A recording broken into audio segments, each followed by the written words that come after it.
Plans to turn a vacant house in the Crescents into a doctor's office have been denied. What seemed a rather mundane rezoning application at City Council stirred up a spirited discussion around a number of land use issues. It also highlighted an increasing concern in one particular neighbourhood. On several occasions, the Crescents were referred to as a residential jewel of the city. A local doctor approached council with a rezoning application to convert a vacant house on Lethbridge into a doctor's office, but the application was denied. The land where the hospital sits is very full. They're building a learning centre as well. We've got the Cancer Centre of the North, which is an amazing place that a lot of people come to for healthcare, and the whole area is really filling up inside that area where the hospital sits.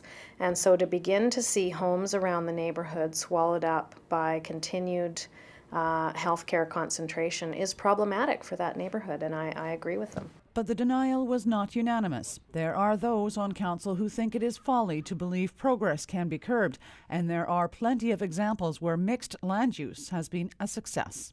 This particular applicant did his homework and came forward and said, we're not only going to offer that service in proximity to all the medical services by opening a specialist office in a building that has been vacant for 4 years, but we're going to make sure that there's ample parking for what our purpose is. The discussion at council brought attention to another issue in this part of the Crescents. 12th Avenue is actually a two-way street, but many would be hard-pressed to believe it.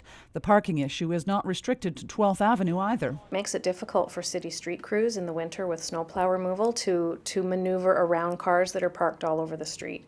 They're encroaching on people's driveways, and as it makes it challenging for snow removal, you start to see a narrowing of the street, and when you've got vehicles parked on both sides, now there's only one room for one car to pass through. There were some suggestions around council chambers in terms of possibly addressing the issue of parking in the neighbourhoods surrounding the various health-related facilities. I think the Crescents deserve a solution, and for me that means permitted parking for residents only.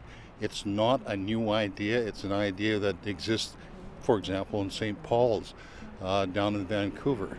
The only people that get to park there are residents with the permitted spot on their vehicle. The other solution may be enforcement of parking violations, something that has been talked about extensively, but with respect to the downtown. Cheryl Jan, CKPG News.